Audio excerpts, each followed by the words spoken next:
I it's know it's been cumbersome.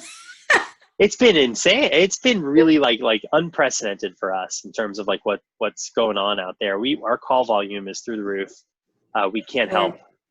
nearly close to everybody that calls us. We try to do everything that we can for the people that do, and that we can help. And then obviously at the same time we're doing this employment side stuff, we're also doing civil rights, which is a whole nother topic, right? And this No, is I like can't. Yeah.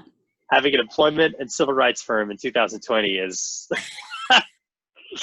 who could have imagined that this would be the world we live in 2020, but here it is, right? So we're just trying to do the best we can to keep up with the world at large. I do want to talk to you about that. So I know there's lots of, cases out there, police brutality and that sort of thing. And it sounds like sounds to be your area as well. What do you find a lot of these cases even in Texas? I mean, it's a big. Oh yeah. Yeah. Oh my gosh. There's something like, I don't remember the exact numbers, but something like 70,000 sworn peace officers. I might be underestimating that, but there's tens of thousands of sworn peace officers across Texas, and there's probably conservatively 30 attorneys that handle these kind of matters. Oh, wow. So you're talking to one of them. Yeah, there's just not a lot of attorneys out there that are going to take these kind of cases because they're so challenging. And it's almost impossible to win because of the standard that's been set up for police cases. Police get more than the benefit of the doubt in civil litigation. The standard is called the qualified immunity standard. And just before we started this discussion, today is April 4th, there was an opinion that came down from a well-respected judge, Judge Reeves in Mississippi. That's an outstanding opinion that everyone should read. It's Jamison versus McClendon. And to talk about it, he goes through all the different situations in which people have been abused. Certainly minorities have been abused by the police. The plaintiff in that case, Clarence Jamison, wasn't jaywalking, playing with a toy gun, didn't look like a suspicious person, wasn't selling loose, untaxed cigarettes, wasn't suspected of passing a counterfeit $20 bill. This is all from the opinion that the judge wrote. He didn't look like anyone suspected of a crime. He wasn't mentally ill in need of help. He wasn't assisting an autistic patient who had wandered away from a group home. And it continues for pages and pages of situation like that. And unfortunately, the opinion, ultimately the result is plaintiff loses, police win, case is dismissed, right? Really? The standard is so challenging that lawyers are disincentivized from taking these cases. We do it because it's the right thing to do. It's part of our social justice mission. And we feel strongly about civil rights. I mean, we feel strongly about people's right to not have a fear that the police are going to invade on their constitutional rights, right? It's one of the reasons that we do this. It's one of the reasons that we're lawyers. It's one of the reasons that we advocate for this, right? So we have a few of those cases going, and they're just, they're challenging. They're challenging, but they're very rewarding when we can get a good result and succeed. It's just very hard to do. So have you been successful in any of these, or do you just have a lot of ongoing cases? Yeah, we've had some success, a couple of settlements, so that have worked out really, really well for the people that are affected. I mean, it doesn't go back and change the fact that they got, that the police used excessive force, let's say, against them, and they shouldn't have ever done it. And, especially in the case of minority children, right, who are subject to this kind of violence, it's just so wrong, right? But I mean, at least we can do something for those individuals, right? And put them on a better path. They know that they wouldn't get any money for this if it wasn't wrong, and they can put that to good use and better themselves and maybe pay it forward. So, I can't talk about my case, but one infamous one in Texas is the McKinney pool party case that you all may remember, right? I mean, it's just so wrong on its face. And so that one resulted in a settlement, not our case, a colleague's case, but this is the kind of stuff that we do, and we're sort of chipping away, right? I mean, as best we can at this. The idea here is not, I think, to abolish police entirely, right? It's to make sure police are properly trained and they follow the rules and they respect everybody and they don't use excessive force and violence on minority communities or anyone. And everyone is kept safe, and that we work together as a community to ensure that everyone's safe. And that's kind of our goal here. So, hopefully we make a difference. That's all we can do is try. It sounds like you already are, seriously. Now, do you have any suggestions on, because, you know, defunded police, that's a big deal, which I'm completely aware that defund doesn't necessarily mean defund. Yeah. They would just use different words so everybody would understand. Do you have any suggestions on, you know, how to make those things better, on, you know, from a legal side and someone that's on the front lines of this? Yeah, I think the Supreme Court needs to revisit qualified immunity, and they've suggested that they're not going to do it. But I think they need to. I think they need to set it straight and fix the standards so that the police aren't immune under 99% of circumstances from civil litigation and civil liability. Because what will happen then is that what will happen in the real world is the insurance companies that insure the police will make sure the police are properly training and behaving. So the money will require no matter what we do, and the city councils who want the police to act differently we can't seem to get the change that we need. So maybe the story is that the real people who are funding this, which is the insurance companies, they're on the hook for the civil liability, for the civil judgments. They will make the police do it, or else they will not insure the police, and the police will have to self-insure, and that's not going to work. So I don't know, maybe that's the way this gets done. I think that we need to, as a society, sort of re-envision what the police is and what they do, right? I mean, isn't there something we could do what if we started from scratch and rethought how this works, right? Is there a way that we can do this that makes more sense? There has to be. There just has to be. So, I think in the post-George Floyd era, seeing what we all saw with George Floyd, like, we need another way. And by the way, George Floyd, they filed that civil litigation, they filed that civil lawsuit. They're going to face this same qualified immunity standard. And it's not exactly a gimme that they are not going to have that case dismissed. Imagine a world in which George Floyd's heirs, his decedent's case is dismissed. Mm-hmm. I'm cautiously optimistic that as a society we will figure out some better plan than we have now. We need a better system, and I think that we've just kind of had a hands-off approach to the system, and it sort of created itself and propagated itself and militarized itself. And I think we need to just stop and be like, okay, hold on. What are the police doing all day? How can we sort of better deliver the services we want? And how can we root out the problems of abuse and racism and police gone wild and using their power in inappropriate ways, right? That we're seeing, I think it is the case that the majority of police officers out there are doing their best, and are probably decently trained. But I think that there are certainly situations out there, and George Floyd is a great example, and some of our cases are a great example, where no way, right? The police force are out there doing the things that they should not be doing, and it's probably because there's not enough oversight. There's not enough training. There's not enough community outreach. There's not enough intervention. We could do better, and we have to. Hopefully we don't lose this momentum from George Floyd. That's my other concern. Yes. We had a moment, right? Yeah. And hopefully we don't lose this momentum. So I don't know. I'm eternally hopeful, but I'm also, being a lawyer, the problem is you have to argue both sides when you're a lawyer. That's how you're trained. And I'm also a realist. So we do, at my firm, we do focus groups, and we sit down, regular people, and we sit down MSNBC viewers and Fox News viewers, and we ask them hard questions about the topics that we're dealing with: discrimination, pregnancy, racism, police abuse. And, for every juror that, is coming in predisposed to think that the police are, roughing up people unnecessarily, there's another counter juror out there who thinks the police are being unfairly targeted. And so, here we are in Texas, right? I mean, it's a big state, and there's a lot of differing opinion out there about what to do about the police, and people right now feel both ways. So it's one of the things that we'll be studying. We at our firm will be studying over the next weeks and months. What is the opinion of the police out there? And, are people just hardened in kind of their camps, right? Is there no middle ground anymore? And so people are just either I'm pro or anti, and that's how I'm going to decide these cases as well. Or is there a gray area we can get to? As a lawyer, it's fun. You're sort of playing a sociology and anthropology experiment all day long on these cases. I would love to be a part of a focus group, so I need to sign up. Yeah. Oh, it's great. You get paid to give your opinion.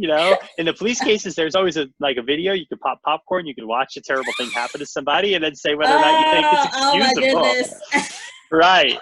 It is, the focus group jurors love it. They have so much fun, and you get to fight with other people. It's great. For us, it's so much fun to do it. It's one of our favorite days of the month, let's say, right? Because like, we talk amongst ourselves, and we're talking to ourselves, right? We're not talking to the world at large. So we really want to know what somebody on the street who isn't thinking about these things all day long really thinks when they look at a set of facts or some issues. It's so great.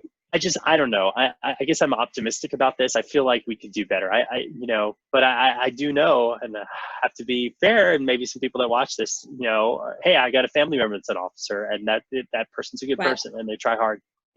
I get it, right? I have a lot of friends from growing up that became officers, and they don't go out there to do the wrong thing every day, right? I mean, they're really trying to serve and protect. So, I think there's work to be done at all levels. So my little piece of the world, I think, as a civil rights attorney representing victims of civil rights, is to pick the right kind of cases, right, where we can make a difference, positive difference, be successful for our clients, where really something went wrong.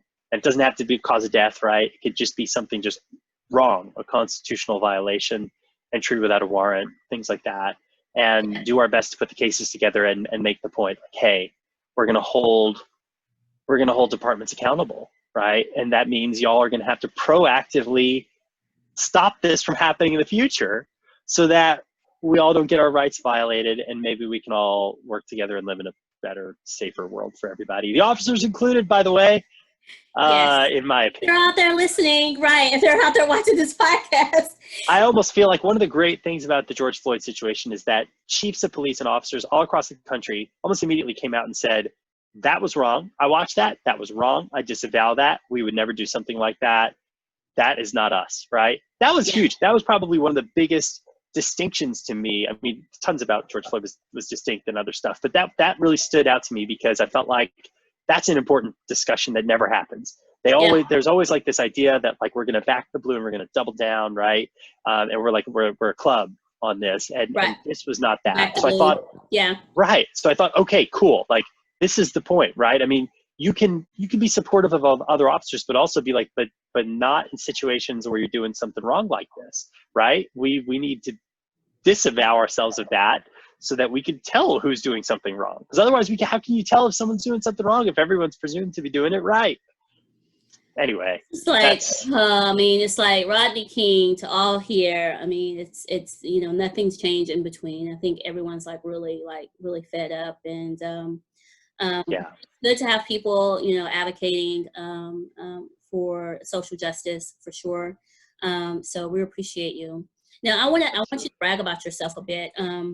Can you tell us about, and not to change the subject off because that's such a great topic and I could talk about it all day, but I wanted to talk about your case that was a big deal that got press from equal rights of marriage and offering marriage licenses to same-sex couples. Can you tell us a little bit about that, or just give us a bit of a summary?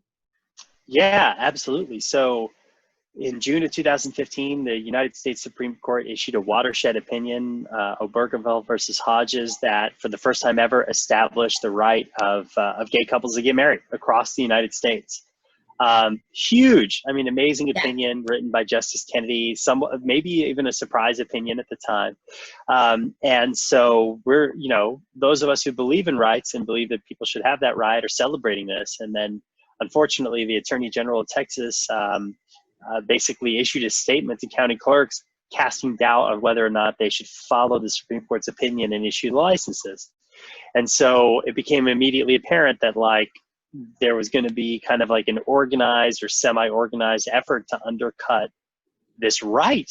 And so we all immediately, folks like me, immediately fought back to Brown versus Board of Education and some of these historic civil rights cases where the Supreme Court made it clear that these rights were rights across the United States, and southern states slow played the rights or just disregarded it entirely. And the concern was that if we don't immediately take action, this is going to take root, and we're going to have like a patchwork set of rights for gay marriage across the South. So our case was the case to get filed in Texas. And we actually filed it, I want to say, before the case that became the most nationally famous case in the long run. the case against the county clerk up in Kentucky. But in our case, we did a number of things. This has been a long time, but we did a number of things strategically to make sure that we were going to be successful. And shortly after filing the case, the county clerk changed position. The office issued the licenses, and we were successful and able to get our clients their license. And we got the county to pay a penalty as well as part of that. So we got a settlement as part of that as well. So it was a complete victory, which was great. Meanwhile, though, that county clerk up in Kentucky continued to fight. ACLU got involved. That litigation went on for years, was ultimately successful.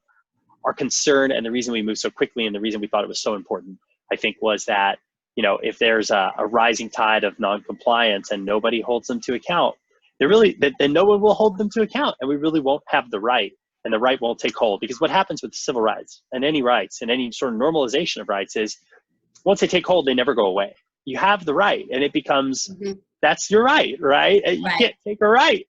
So we're like, great, we have a right. Like, let's make sure Here's who you're talking to. Let's use it. Let's establish it, right? And so same thing with sort of like the brand new right from this year, which is anti-discrimination in the workplace for LGBT people. We did not have that in Texas until the Supreme Court spoke a few months ago. And so, I know a few of my colleagues are moving forward with their cases on that, just to make sure that we that right is cemented, and we have good case law in that, and that employers know, like it or not, basically, you have to not discriminate against LGBT employees in your workplace if you have 15 or more employees in your workplace. And that should, of course, be the rule. So from now on, it will be the rule. One last question for you today, Austin. Sure. Do you have a mentor, and do you mentor? It's a great question. So yes, a bunch of mentors. I try to sort of seek out and cultivate mentors who don't want to be mentors. I don't know if that's the right thing to do. But if I see someone that I think is like doing what I'm, yes. I'm gonna get you. You're gonna be my mentor because I said it. Great, good. Yes, so I try to mentor everyone on my team, of course, because I'm kind of the lawyer, and I've got junior lawyers working with me. But I also sort of mentor other lawyers that are sort of at other firms, kind of in an informal way, who are interested in this space and this area, and I really enjoy doing that. My mentors, one of my first mentors from when I used to work in the Sears Tower, Cantrell Jones, is still a mentor to me. And then I've got a bunch of mentors here in Texas that kind of do this. A lawyer up in Dallas, a couple lawyers up in Dallas that are big, heavily into trial practice, and really trying a lot of cases. I think that's the way to go, right? Because if you can't get it, if you can't come to an agreement, you've just got to try the case. And that's challenging in Texas, right? I mean, we're talking employment and civil rights and anti-discrimination in Texas. So you got to really be on your P's and Q's and know what you're doing to succeed, because you're not in, I would say it's fair to say that Texas isn't as favorable as a state towards anti-discrimination in general that compared to like DC or California, right? We just have I don't know, we're different. We're a more conservative state on these issues. We're a much more employer-friendly state. Let's put it that way. It's a bootstrap state. People think employers have a very much a carte blanche to do whatever they want with employees, at will, right to work, whatever people say, right? So I'm saying something else. So I've got to be that good and then some to succeed. And so I follow the other lawyers who've done this before, who are kind of leading the way on that. And I try to do my best to follow in their footsteps as well. So and then mentor people coming up after me. That's a great question.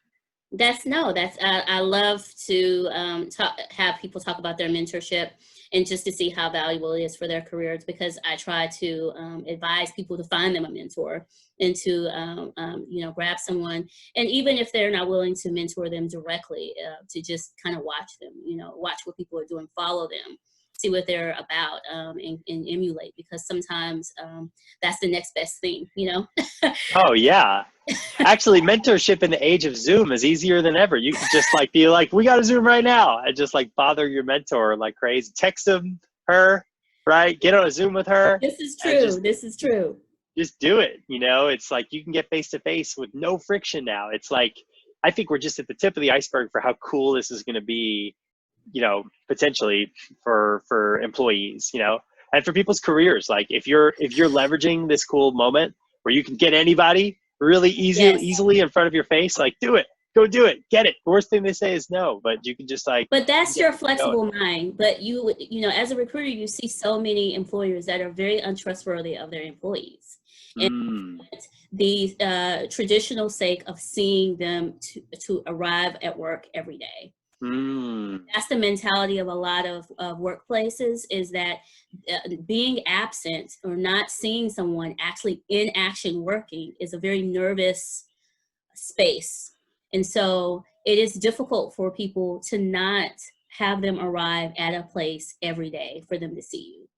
And I think we're really struggling with that.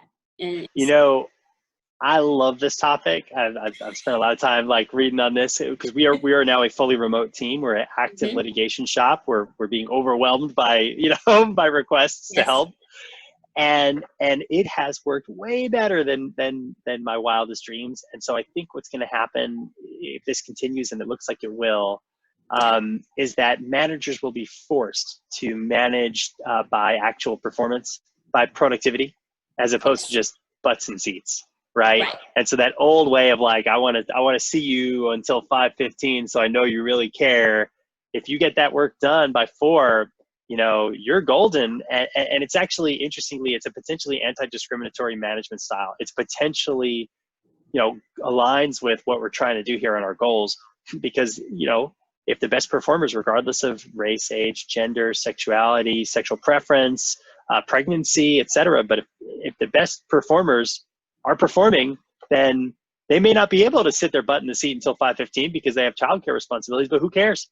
They're outperforming everyone. And if that's how you're actually reviewing and gauging performance, you're going to do, first of all, you're going to have a better performing team. Second of all, you're going to be closer to anti-discrimination and not discriminating against people for wrongful reasons. And everybody might end up in a better place. So I'm eternally optimistic about what this will do. And yeah, I wish we could have hung out in person, the old way, and just it's hard because you can't talk over each other on Zoom very easily. So, you don't have that great, but anyway, I'm eternally optimistic that as humans, we're going to figure out a way to make this all work, and maybe even make some improvements for all of us as in this wild time that we live. Well, I love your optimism. And what I also like is that you seem to be very open-minded owner and employer, which is I like, because it comes down to trust. It really does. And employers will, like you said, be forced to manage in a different way. But I also don't think it's overnight. I think that this is a mindset change. And it's almost like, just a new way to work out. Right. So that's great. It might be painful for everyone involved. It might be painful for the employee and for the employer as well, or the manager. But it is a mindset, and it's very actually unfortunate to see so many people feeling more stress, because I've worked from home many times. And my present employer is very flexible about, our workspace and where we work. You come to work, you don't come to work, whatever, just get it done. But I need that as a mother, and it really helps. And what you find, most people work more. Most people feel more comfortable, because guess what? Your laptop is, as soon as you wake up, you're just on email. Hard to turn it off, right? It's hard to turn it off. And so I find, and this is just personally, I find myself more productive away from the office than I am in, because there's a commute, and then all the people that pissed you off on the way to work. and then once you get to work, you have to depress, and then kind of, get your mojo again. And then, but if you feel so much much more productive, pre-COVID, to get the kids out the door, to get you a cup of coffee, get you in your workspace, and just start, hammering away with your day. And then it's like, wait a minute, it's at 3:00. I haven't eaten. Hold on, that sort of thing. Let me clean this out, but let me get something to eat. And you end up eating, which is not good, eating while you're trying to work. And then next thing you know, it's 6 o'clock and it's the end of the day. And guess what? You know, after dinner and getting the kids to bed, you probably are back online again around that 10 or 11 o'clock hour just to make sure that your next day will be smooth. And so you end up having a much longer day. And I wish that more, you know, employers would really understand that they really can trust their employees. You've hired them. This is coming from a recruiter. You've hired them to do the job. Allow them to do the job without you pinging them, asking them, you know, status and what's happening, and, you know, that sort of thing. And I feel so lucky and blessed to have a space where that's not an issue, but I mean, I don't know that many people that have that space. So. Yeah, those are great thoughts. I you know, as a man, so I'm also an employer, which is kind of a funny thing because I'm representing employees, but then I'm an employer, right? It's like a lot of hats. But we so one of the things that we do is try to limit, like turn stuff off like automatically, right? So Slack is automatically goes whatever it's called, like goes to sleep at 5, right? So that like that way, like even if I Slack you, like you're not going to see it. And I try not to Slack you anyway, but if I feel compelled, like I must Slack you at 8 o'clock about something, you know, you don't have to respond. You don't see it. You can respond when it pops back up at 9 in the morning. Same thing for our phones. I don't know how we can do that for email, but anyway, we could wrangle, like, you know, wrestle the beast and try to compartmentalize it to working hours. We try to do it to avoid, like, not to not give people the flexibility. They totally have it. It's to avoid the burnout. Because I know for me, like you said, it does actually, interestingly, you work harder, you're working more hours, and it gets more exhausting to be on Zoom. I think we need as a society, and maybe you can come up with this, or some podcast viewers can, a word that describes the weird feeling when you're in a Zoom meeting, right? And then you're out of the Zoom meeting, and now you're in your house or your kitchen, like in a split second. So you're in a professional Zoom meeting, maybe with multiple people all over the country. You're in that meeting, right? As if you were in a conference room in Dallas. And then you snap your fingers and you're in the kitchen in Houston or Austin or whatever, making breakfast. Like what is it? Like, it freaks me out, but I don't have a word for that yet. So we need to figure out a concept for that. Yes. Zoom dysgraphia. I don't know. I don't know, but I'm going to be working on a term for us. Okay. But it is a thing, right? And it is a whole different concept to be, you know, dressed from the waist up for professional meetings at the same time, you know, making lunch for you. I have never ended a professional meeting in a conference room and just like ripped my clothes off and put on like swim shorts, but maybe I should have the whole time because it is kind of refreshing. Jump in the pool or jump in the lake or something. I should. Yeah. It's so funny. It is very disorienting, especially like lawyers, like we'll be in meetings forever. A deposition can take 6 hours, 8 hours. And it's like, you're in court basically, right? And then all of a sudden you're not, you're just in your bedroom. And it's just so weird. Anyway, I don't know what we call it, but maybe somebody. No, I know. I'm going to think of something when I see a message at, 12 o'clock at night, then. Yes. But lastly, I think what I was going to tell you is what I think you're doing really great is giving your people the permission that it's okay not to respond, because that's really the whole thing. I mean, most of people feeling the pressure is, knowing that person expectation is for you to respond, so it's like, it's up to me. I get to choose if I want to respond at midnight or at 1 o'clock, or is he going to be really upset?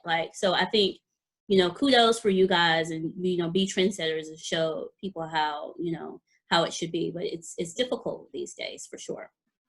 Yeah. I can talk to you all day long. We do a lot of similar stuff all day, actually.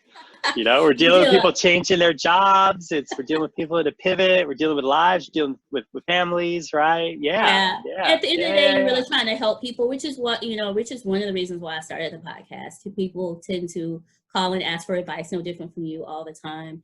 And it's typically the same things all the time. But what I felt was that if you heard people in the interviews, speaking about their winding journey, no different from what you just told us today, right? About your journey and moving and how you had to rebuild and had to go. People just see, all the lists and all the credentials and all your awards and accolades, but they probably had no idea how windy of a journey that yours. So it gives you a sense of pride and accomplishment, and the expectation is that someone else that's, you know, that's following in your footsteps, is that it's not going to happen overnight. And if it does, then that's a gift, right? So this is why the podcast is really important. Not only information that, you know, you've given us, that's the bonus, but people are here to hear about you and your career and how you got there.